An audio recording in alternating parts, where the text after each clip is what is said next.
अस्सलाम वालेकुम, my name is Samra Awais Mughal and welcome to my channel. आज मैं आप लोगों को बताऊंगी कि क्लिनिकल इंटर्नशिप रिपोर्ट के फॉर्मेट के मुताबिक आप लोग अपनी इंटर्नशिप रिपोर्ट कैसे बना सकते हैं और बनाकर अच्छे मार्क्स कैसे ला सकते हैं। अब आप लोगों ने एलएमएस से अभी तक फॉर्मेट जो है वो डाउनलोड कर चुके होंगे क्योंकि असाइनमेंट नंबर 5 आ गई है और आप लोगों को आज ग्रेस पीरियड मिला है, आप लोगों ने आज ही सबमिट करानी है। तो काफ़ी सारे बच्चे काफ़ी सवाल पूछ रहे थे, तो मैंने कहा मैं एक वीडियो ही बना देती हूँ जिससे आप लोगों के तमाम सवालों के जवाब आप लोगों को मिल जाएंगे होपफुली। और फिर भी ना मिलें तो आप लोग कमेंट सेक्शन में मुझे बता सकते हैं, मैं आप लोगों के तमाम सवालात के जवाब दे दूँगी। और इस फॉर्मेट के मुताबिक रिपोर्ट सिर्फ वही बच्चे बना सकते हैं जो क्लिनिकल सेटिंग में इंटर्नशिप कर रहे हैं, ना ही ऑर्गेनाइजेशनल वाले बना सकते हैं और ना ही स्पेशल एजुकेशन वाले। चलें हम स्टार्ट करते हैं। सबसे पहले आप लोगों ने टाइटल पेज देखना है कि टाइटल पेज आप लोगों ने बनाना कैसे है। इसका मैं आपको डेमो पिक आप लोगों को शेयर कर दूंगी वीडियो में ही, जिससे आप लोगों की हेल्प हो जाएगी कि आपने वीयू का लोगो कैसे लगाना है और स्टूडेंट आईडी सेशन वगैरह सब कुछ कैसे लिखना है, वो मैं आपको डेमो पिक भेज दूँगी। इसी वीडियो के एंड में अटैच कर दूँगी जिससे आप लोगों को आइडिया हो जाएगा। उसके बाद है डेडिकेशन का पॉइंट। डेडिकेशन के पॉइंट में आप लोगों ने क्या करना है कि यहाँ पे आपने उनके बारे में बताना है जिनको आप अपनी रिपोर्ट डेडिकेट करना चाहते हैं। वो कोई भी हो सकता है और ये ऑप्शन जो है ये ऑप्शनल है। डेडिकेशन वाला पॉइंट ये आपकी मर्ज़ी है, आप इसमें ये पॉइंट लिखें या ना लिखें, ये नीडेड नहीं है एज सच। एक्नॉलेजमेंट में आप लोगों ने ये करना है कि आप लोगों ने ये बताना है कि आप लोगों को इंटर्नशिप रिपोर्ट पूरी करने में किन लोगों ने मदद की है, आप उन लोगों को एक्नॉलेज करना चाहते हैं। अब वो कोई भी हो सकता है, आपका teacher, library staff, course instructor, जिस तरह के हमारे इंस्ट्रक्टर्स हैं आप वैसे मेंशन कर सकते हैं। वीयू के स्टूडेंट्स के जो उनको क्लिनिकल इंटर्नशिप रिपोर्ट के ऊपर लेक्चर्स दे रहे हैं, आप उन लोगों को भी मेंशन कर सकते हैं। और अपनी फैमिली मेम्बर्स को और पर्सन एनी हाउ आप जिसको भी मेंशन करना चाहते हैं आप उन्हें मेंशन कर सकते हैं। एग्जीक्यूटिव समरी आप लोगों ने इस तरह लिखनी है कि अगर कोई पर्सन आप लोगों की क्लिनिकल इंटर्नशिप रिपोर्ट अगर वो नहीं पढ़ रहा डिटेल में एक्सप्लेन में, तो वो आप लोगों की एग्जीक्यूटिव समरी पढ़ के उसको पूरा आइडिया हो जाए कि इस स्टूडेंट ने क्लिनिकल इंटर्नशिप रिपोर्ट में लिखा हुआ क्या है, मेन पॉइंट्स क्या हैं। जैसे कि आपका मेन रीज़न फॉर रेफरल कौन है क्लाइंट का, आपके प्रेजेंट कंप्लेंट्स क्या हैं। आपने पूरी प्रेजेंट कंप्लेंट्स मेंशन नहीं करनी है, पर हाईलाइटेड पॉइंट जितने भी हैं आपकी रिपोर्ट के वो आपने सब मेंशन करने हैं। हिस्ट्री ऑफ प्रेजेंट इलनेस हो गई है, फैमिली हिस्ट्री का ऊपर ऊपर से बता दें। जिस तरह मेन पॉइंट्स हैं आपके इनफॉर्मल असेसमेंट, आपने बेस लाइन चार्ट यूज़ किया है कि नहीं किया है, सब्जेक्टिव रेटिंग आप लोगों की कितनी रही है, मेंटल स्टेट एग्जामिनेशन और डिल्यूशन और हेलुसिनेशन है या नहीं है, और आपने डायग्नोसिस का बताना है कि डिसऑर्डर कोड क्या है, नेम ऑफ डिसऑर्डर क्या है, आप लोगों ने कौन कौन से 2 न्यूरोटिक केस लिए हैं और उनकी प्रोग्नोसिस जो है वो सेटिस्फैक्ट्री है या अनसेटिस्फैक्ट्री है। मैनेजमेंट एंड ट्रीटमेंट में कौन सी आपने साइकोलॉजिकल और साइकोथेरेपीज़ मेंशन की हैं, उनकी कौन सी टेक्निक्स मेंशन की हैं। केस फॉर्मुलेशन में आपने कौन सा स्कूल ऑफ थॉट है जो आपने डिस्क्राइब किया है या उसको सपोर्ट के वो आपके इस डिसऑर्डर को केस नंबर 1 या केस नंबर 2 की जो भी डिसऑर्डर्स हैं उसको सपोर्ट कर रहा है। उसके बाद है table of content. Table of content की डेमो पिक मैं आप लोगों को इस वीडियो में ही अटैच कर दूँगी ताकि आप लोगों को हेल्प मिल जाए। आपने एज सच वैसा ही बनाना है। उसके बाद है बैकग्राउंड हिस्ट्री और इन्फॉर्मेशन। इसमें आप लोगों ने बुलेट पॉइंट्स बनाने हैं। सिर्फ एक यही पॉइंट है जिसमें आप लोगों ने बुलेट पॉइंट्स की फॉर्म में लिखना है, बाकी आप जितने भी पॉइंट्स हैं उसको सबको आप लोगों ने पैराग्राफ में मेंशन करना है। अब बैकग्राउंड हिस्ट्री में आप लोगों ने मेंशन क्या करना है, आइडेंटिफिकेशन फैक्टर्स जैसे कि हैं name, gender, age, education, birth order, name of siblings, marital status और रिलीजन जो है वो भी हमारी मैम ने हमें लिखवाया है। आपकी मर्ज़ी है लिख दें या ना लिखें। तो ये सब आप लोगों ने बुलेट पॉइंट्स की फॉर्म में मेंशन करना है। उसके बाद है मेन रीजंस फॉर रेफरल। इसमें आप लोगों ने ये बताना है कि क्लाइंट को किसने आप तक रेफ़र किया है।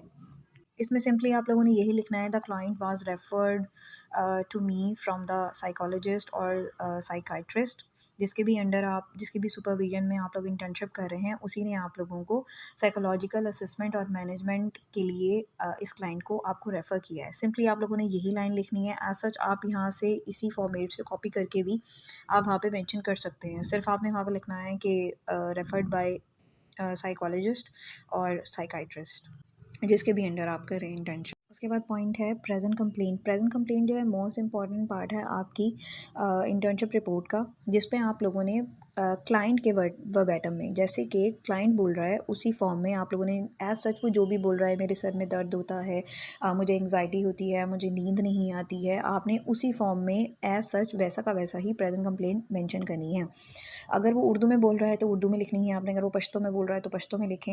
उसके बाद पॉइंट है हिस्ट्री ऑफ प्रेजेंट इलनेस। ये भी एक इम्पॉर्टेंट पॉइंट है। इसमें आपने क्लाइंट की प्रेजेंट इलनेस के बारे में बताना है कि when the problem was started, कि प्रॉब्लम जो है वो कब स्टार्ट हुई थी, उसके pre disposing factor, precipitating factors जो उसको ट्रिगर कर रहे हैं, और क्लाइंट कितने वक्त से ये चीज़ें, ये इलनेस जो है, ये प्रॉब्लम्स वो एक्सपीरियंस कर रहा है, और कौन से ऐसे फैक्टर्स हैं जो इसकी जो इलनेस है उसे मेंटेन कर रहे हैं, मीन्स मेंटेनिंग फैक्टर्स। ये 3 फैक्टर्स आपने लाजमी इसमें मेंशन करने हैं। वो 3 फैक्टर्स कौन से हैं? प्री डिस्पोजिंग फैक्टर है पहला।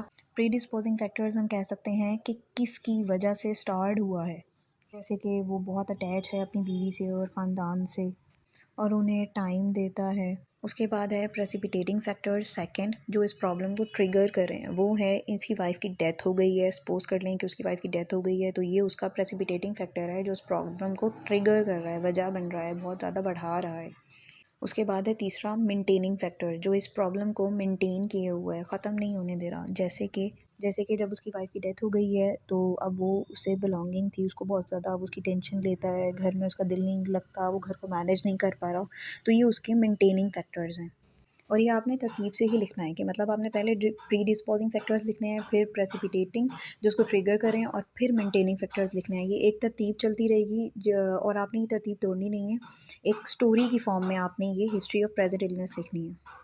पर्सनल हिस्ट्री में बच्चे ये करते हैं कि जैसे ये बर्थ ऑर्डर लिखा हुआ है, बर्थ, डेवलपमेंटल माइलस्टोन्स और फिज़िकल हेल्थ, ऐसे ही तरतीब से उसके आगे आगे मेंशन कर देते हैं। इस तरह नहीं करना आप लोगों ने पर्सनल हिस्ट्री डिटेल से बतानी है। ये भी कि उसका बर्थ कैसे हुआ, क्लाइंट का नॉर्मल हुआ, सी सेक्शन हुआ, उसकी मदर को कोई कॉम्प्लिकेशंस तो फेस नहीं करनी पड़ी, और उसकी डेवलपमेंट के दौरान कोई उसको स्पीच में, क्रॉलिंग में या किसी चीज़ में कोई तकलीफ़ हुई है, मसला हुआ है, या कोई एबनॉर्मेलिटी शो हुई है, तो वो भी आपने मेंशन करनी है। उसकी फ़िज़िकल और मेडिकल हिस्ट्री भी आप लोगों ने मेंशन करनी है, कि कोई इसको डिसऑर्डर तो नहीं है, जो हम समझें कि इसको कोई न्यूरोटिक डिसऑर्डर है, पर वो किसी और बायोलॉजिकल या किसी और डिसऑर्डर की वजह से उसमें ये सिम्पटम्स पाए जा रहे हों, तो वो भी आपने क्लियर मेंशन करना है, कि ट्रॉमेटिक एक्सपीरियंस, और इसके अलावा जितनी भी उसकी लॉन्ग हिस्ट्री, आपने इसमें डिटेल्ड हिस्ट्री जो है वो आप लोगों ने मेंशन करनी है।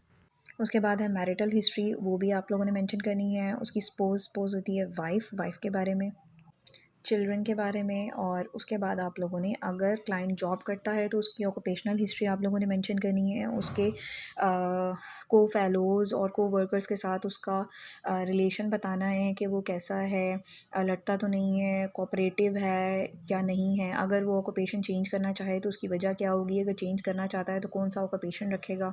उसके बाद है pre morbid personality. Pre morbid personality होती है a personality which which is present before the onset mental illness। onset mental illness का मतलब है कि अभी अगर सपोज उसको डिप्रेशन है क्लाइंट को, तो उससे पहले जब उसे डिप्रेशन नहीं था, तो उस टाइम उसका सोशल इंटरेस्ट क्या था, उसका सोशल रिलेशंस क्या थे, उसके मूड क्या थे, वो अच्छे मूड में होता था या बुरे मूड में होता था, या इंट्रोवर्ट था, एक्सट्रोवर्ट था, किस टाइप का था, उसकी हैबिट्स क्या थी, अगर उसे स्ट्रेस होता था तो डिप्रेशन से पहले उसके रिएक्शंस क्या होते थे। डिप्रेशन में तो शायद वो एंगर दिखाता होगा, एग्रेशन दिखाता होगा, पर उसको डिप्रेशन होने से पहले क्या उसका रिएक्शन होता था, कि वो स्मोकिंग तो नहीं करता था, या कोई ड्रग अब्यूज़ तो नहीं करता था एज़ सच। उसके बाद आप लोगों की आ जाती हैं असेसमेंट्स। असेसमेंट्स में आप लोगों ने क्या लिखना है, कि ये 2 किस्म की असेसमेंट्स होती हैं, इनफॉर्मल होती हैं और फॉर्मल होती हैं। इनफॉर्मल में आप लोगों ने बेसलाइन चार्ट बनाना है, वो भी मैं आप लोगों को उसकी भी डेमो पिक दे दूँगी।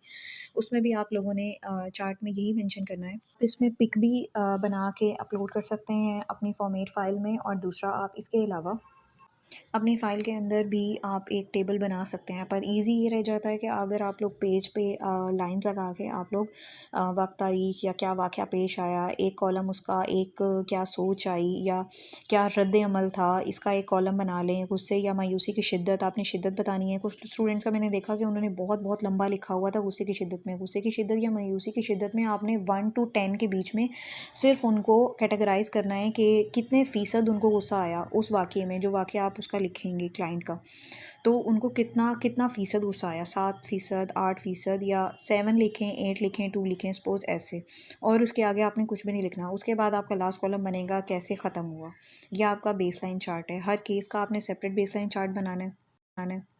उसके बाद है सब्जेक्टिव रेटिंग और प्रेजेंट इलनेस जो आपको ऊपर प्रेजेंट इलनेस बताई गई थी क्लाइंट के थ्रू और आप लोगों ने वो मेंशन की है फॉर्मेट में, उसी का आपने सब्जेक्टिव रेटिंग चार्ट बनाना है। सब्जेक्टिव रेटिंग चार्ट में आपने 2 लाइंस या 2 कॉलम बनाने हैं। कॉलम में आप लोगों ने मेंशन करना है एक तरफ प्रेजेंट इलनेस और दूसरी तरफ मेंशन करना है सब्जेक्टिव रेटिंग। आपने वहाँ पे प्रेजेंट इलनेस अगर आपने उर्दू में मेंशन किए हैं तो आपने सब्जेक्टिव रेटिंग चार्ट में इंग्लिश में मेंशन करनी है और उसके साथ ही आप लोगों ने उसकी रेटिंग लिखनी है कि अगर उसे एंग्जाइटी हुई है तो वो कितने फ़ीसद थी, 6, 7, 8 ऐसा जितना भी आपका क्लाइंट बताए, पर पता नहीं 1 to 10 के दरमियान में ही है। उससे वो उनकी माइल्ड, मॉडरेट और सेवियरिटी का अंदाज़ा लगाते हैं और भी काफ़ी चीज़ें। उसके बाद है फॉर्मल असेसमेंट। फॉर्मल असेसमेंट में आपने मेंटल स्टेट एग्ज़ामिनेशन आपने लेंथी बतानी है। काफ़ी स्टूडेंट्स इसमें भी मिस्टेक करते हैं। मेंटल स्टेट एग्ज़ामिनेशन में आपने सबसे पहले अपीयरेंस के बारे में, अब जितने भी यहाँ पे पॉइंट्स बने हुए हैं, ये आपने पॉइंट्स एक-एक मेंशन करना है। जैसे कि यहाँ पे पॉइंट्स दिए गए हैं, appearance, mood and affect. Mood और अफेक्ट में आप अलग से मेंशन करेंगे थॉट्स, डिल्यूशन का अलग पॉइंट है, हेलुसिनेशन का अलग पॉइंट, ओरिएंटेशन का अलग पॉइंट, मेमोरी, जनरल नॉलेज या जनरल इंफॉर्मेशन, इंटेलिजेंस, इंसाइट, इन सब के आपने अलग अलग से उसकी स्पीच, क्लाइंट की स्पीच या मैनर, वो सब आपने डिटेल में मेंशन करना है। ऐसे ही जिस तरह ये पॉइंट्स बने हुए हैं वैसे ही उसको कॉपी पेस्ट नहीं करना आप लोगों ने पैराग्राफ की सूरत में इसको मेंशन करना है। अपीयरेंस का एक पॉइंट बनाएं, उसको पैराग्राफ की सूरत में मेंशन करें कि क्लाइंट चेयर पे कंफर्टेबली बैठा हुआ था, उसका हेयर कलर ये था और वो ज़्यादा स्टाइलिश नहीं था या स्टाइलिश था, और उसके फेशियल एक्सप्रेशन क्या थे, वो बहुत ज़्यादा कंफ्यूज था। जाहिर सी बात है जो डिप्रेस्ड होगा उसके हैप्पी वाले तो नहीं होंगे फेशियल एक्सप्रेशन, वो ज़रा तो सैड लग रहा होगा या कंफ्यूज लग रहा होगा क्योंकि वो अपनी मुश्किलात से लड़ रहा होगा। वैसे ही आपने उसके बाद आपने स्पीच बतानी है कि वॉल्यूम ऑफ स्पीच क्या था, नॉर्मल था, हाई था या वो काँप तो नहीं रही थी आवाज़ या नॉर्मल थी। और अपीयरेंट एज बताएं, आई मूवमेंट बताएं, या वो कंफ्यूज होते हैं तो आई मूवमेंट इधर उधर होती है, कभी इधर उधर नहीं थी, बिल्कुल स्टेबल थी या नहीं थी, क्लोथिंग कैसे थी, नीट थे या गंदे से थे, कपड़े अच्छे नहीं थे, और वेट, हाइट, ये चीज़ आपने बतानी है पर पैराग्राफ की सूरत में। एज सच ऐसे ही कॉपी करके आप लोगों ने मेंशन नहीं करना। उसके बाद मूड और अफेक्ट में आपने बताना है कि जब आप उनकी असेसमेंट ले रहे हैं तो आपको उनका मूड कैसा लगा, वो हैप्पी थे, एंग्शियस थे, डिस्ट्रेस थे। थॉट्स में आपने बताना है कि कहीं उनको ख़ुदकुशी के ख़यालात तो नहीं आते, उनके पास सुसाइडल थॉट्स तो नहीं आते, डेल्यूशन या हेलुसिनेशन तो नहीं है। इसमें भी आपने अलग से लिखना है my client don't have dilution और हेलुसिनेशन। ये भी आपने अलग अलग पॉइंट्स बना के लिखने हैं, हेडिंग्स बनाकर लिखनी है। ऑब्सेसिव या कंपल्सिव थॉट्स तो नहीं आते, ये सब आप लोगों ने इसमें मेंशन करना है। उसके बाद है ओरिएंटेशन। ओरिएंटेशन में आपने ये सवाल नहीं लिखने हैं कि भाई मैंने उनसे ये सवाल पूछा, ये नहीं पूछा। आपने सिर्फ ये लिखना है माई क्लाइंट्स और टाइम, प्लेस और पर्सन ओरिएंटेशन इज़ गुड या वॉज गुड।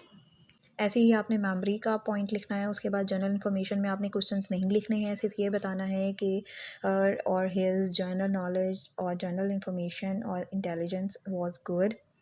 इनसाइड एक मेन पॉइंट है, बच्चे इसमें कंफ्यूज होते हैं। इनसाइड में अब आप लोगों ने क्या बताना है कि आपकी बीमारी किस नौइयत की है।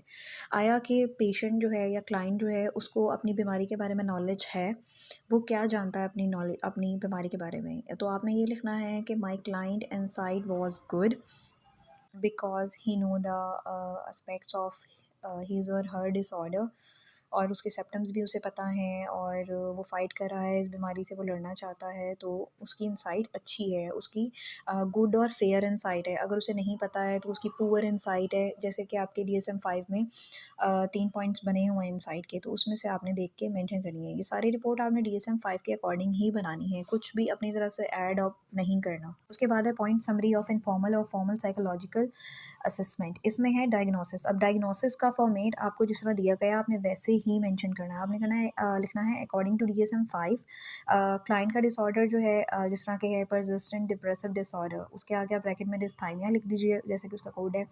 उससे पहले आपने कोड लिखना है, कोड के बाद आपने नेम ऑफ डिसऑर्डर लिखना है, फिर स्पेसिफायर। अगर कोई स्पेसिफायर है जिस तरह कि मेजर डिप्रेसिव डिसऑर्डर या परसिस्टेंट में परसिस्टेंट जो डिप्रेसिव डिसऑर्डर है उसमें स्पेसिफायर ज़्यादातर एंग्शियस डिस्ट्रेस पाया जाता है, तो आपने लिख देना है विद एंग्शियस डिस्ट्रेस। बस डायग्नोसिस आपका इतना और ख़त्म। कोई प्रोग्नोसिस सिंपली लफ्ज़ में मैं आपको बताऊं तो है कि आपने बताना है कि जो आपका क्लाइंट है उसकी रिकवरी सेटिस्फेक्ट्री है या अनसेटिस्फेक्ट्री है। तो अगर सेटिस्फेक्ट्री है तो आप ऐसे लिखेंगे my clients prognosis was good because he wants to fight with his disorder और he follow up all the prescribed exercises और मेडिटेशंस और जो भी साइकोलॉजिस्ट उसको प्रिस्क्राइब करें वो फॉलो कर रहा है और वो बहुत कोऑपरेटिव है, वो इनहेरेंट है अपनी तमाम प्रिस्क्राइब्ड एक्सरसाइजेज और ट्रीटमेंट को लेकर।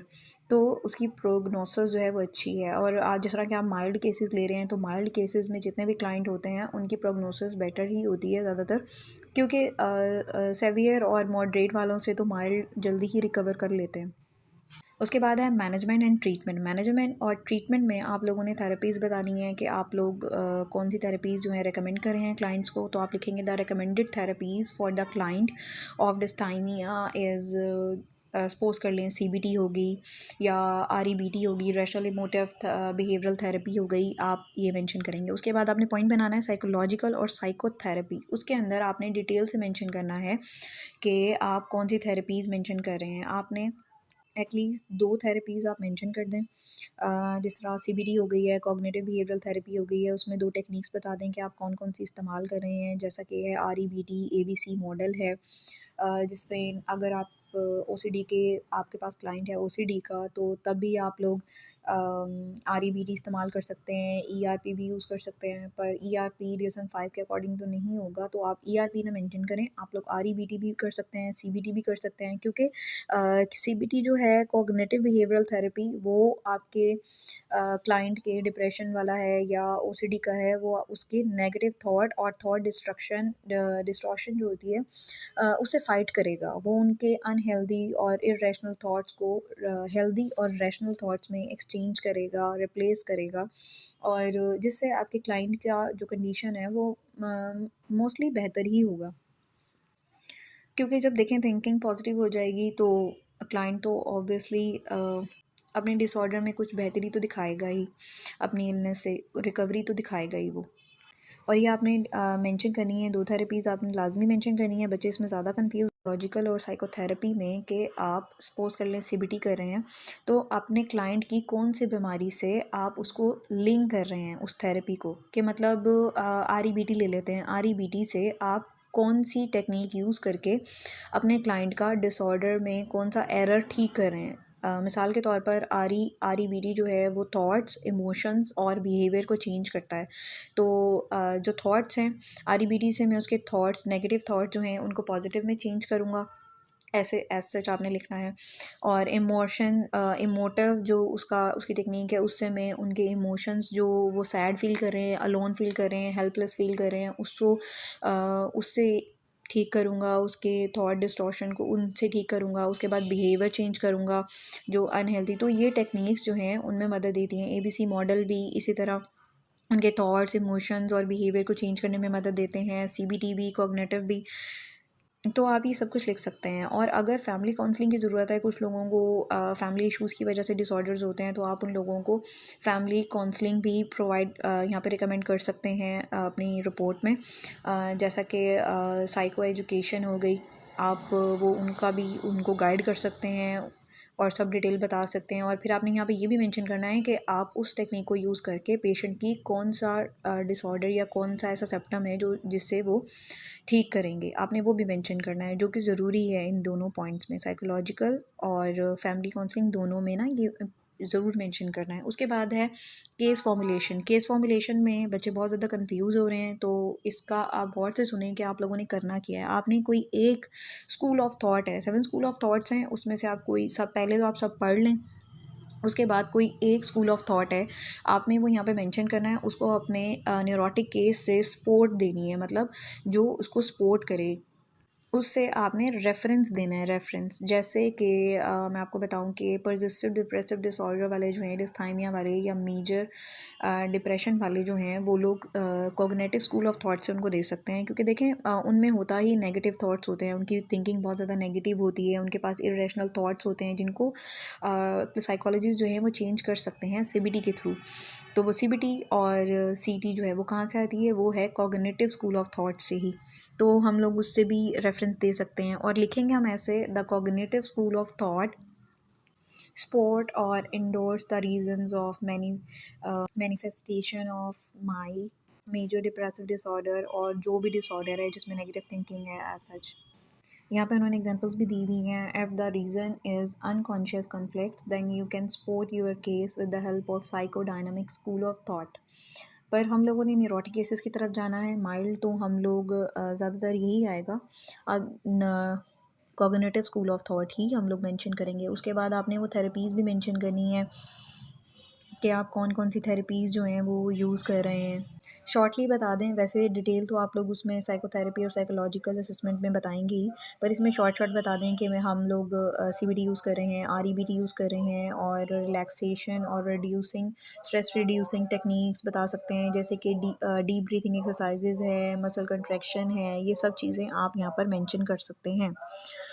उसके अलावा आपने यहाँ पे रिसर्च स्टडीज़ भी लिखनी है जो कि जो भी आपने स्कूल ऑफ थॉट बताया है उसके रिगार्ड होनी चाहिए, और वो लिंक भी करनी चाहिए somewhere to your clients identified problems के साथ ही। तो अब मतलब अपनी मर्ज़ी से नहीं लिखना है, यहाँ पे वो भी मेंशन करना है। उसके बाद है अपेंडेंसेस। अपेंडेंसेस में आप लोगों ने जितने भी टेस्ट यूज़ किए हैं, जितने भी पर्सनालिटी टेस्ट किए हैं, डायग्नोस्टिक टेस्ट किए हैं, वो सब आपने यहाँ पर मेंशन करने हैं। मेंशन करने के बाद आपने उसकी तस्वीरें जितनी भी हैं स्कैन कॉपीज़ में वो यहाँ पर ऐड करनी है, सब पिक्स। जैसे डिप्रेशन के लिए बीडीआई यूज़ किया जा रहा है, तो बीडीआई जो आप लोगों ने अपने क्लाइंट का लिया, जिससे आप लोगों को पता चला है कि मेरे क्लाइंट को डिप्रेशन है, तो वो भी आपने यहाँ पर यूज़ करना है। उसके बाद फॉर्मल असेसमेंट हम लोग कर रहे थे। फॉर्मल असेसमेंट में सेकंड पॉइंट है डायग्नोस्टिक और साइकोलॉजिकल असेसमेंट। ठीक, असेसमेंट में आप लोगों ने एक टेस्ट बताना है, जिस तरह के आप लोगों को पता चला है कि जिस तरह के मैंने अभी आप लोगों को बीडीआई बताया, तो बीडीआई एक टेस्ट है जिससे आप लोगों को मालूम हुआ है कि भाई डिप्रेशन था इस क्लाइंट को। तो वो आपने उसका टेबल भी बनाना है। टेबल में आप लोगों ने सबसे पहले पॉइंट लिखना है डायग्नोसिस, उसके बाद आपने दूसरा कॉलम बनाना है ऑब्टेन्ड स्कोर का और तीसरा बनाना है कैटेगरी का। और डायग्नोसिस में आप लोग लिखेंगे डिप्रेशन, सपोज कर लें डिप्रेशन का क्लाइंट है। उसके बाद आपने ऑब्टेन्ड स्कोर बनाना है, अगर वो माइल्ड है तो उसका 18 से कम ही आया होगा या 18 आया होगा। उसके बाद है कैटेगरी। कैटेगरी आपने बतानी है माइल्ड है, मॉडरेट है या सीवियर है। या आपने 3 का कॉलम बनाना है। इसकी पिक भी मैं आपको वीडियो के एंड में शेयर कर दूँगी, और उसमें बीडीआई का ऑप्शन देके आपने आगे हेडिंग देके आपने ये भी मेंशन करना है कि आपने उसमें किया क्या क्या है, वो भी आपने मेंशन करना है। सिर्फ नाम ही नहीं लिख देने हैं असेसमेंट के थेरेपी उसके टेस्ट के, स्केल आपने जैसे यूज़ किए हैं वो भी बताना है। उसके अलावा है पर्सनैलिटी असेसमेंट। पर्सनैलिटी असेसमेंट के लिए आपने जो टेस्ट इस्तेमाल किए हैं, जैसे कि हमारे इंस्ट्रक्टर्स ने हमें मेंशन किया है HTP house tree person test, तो वो भी आपने मेंशन करना है और उसकी इंटरप्रिटेशन भी बतानी है। जितनी भी डिटेल में आपने बतानी है आप बताएं, पर वो इंटरप्रिटेशन ज़रूरी है। सिर्फ यहाँ पे नाम नहीं लिखना कि भाई मैंने एचटीपी यूज़ कर लिया है क्लाइंट पर और मुझे पता चल गया है कि उसे डिप्रेशन है। आपने इंटरप्रिटेशन बतानी है कि आपको कैसे पता चला कि आपके क्लाइंट को डिप्रेशन है, ओसीडी है, ऐसा जो भी है। और उन जो आपने एचटीपी यूज़ किया है टेस्ट, उसकी पिक्स या जितनी भी ड्राइंग्स हैं वो सब आपने नीचे अपेंडेंसेस में उसकी स्कैन कॉपीज़ जो हैं वो इधर अटैच करनी है। तो ये था मेरा आज का लेक्चर। आई होप आप लोगों को इसे समझ आ गया हो कि आप लोगों ने क्लिनिकल इंटर्नशिप रिपोर्ट बनानी कैसे है, क्योंकि आज ग्रेस पीरियड है, तो आप लोग वीडियो के थ्रू जल्दी से ही सीख लें और भाई जल्दी जल्दी काम करके जमा करा दें, क्योंकि इसके बाद शायद आप लोगों को मौका ना मिले।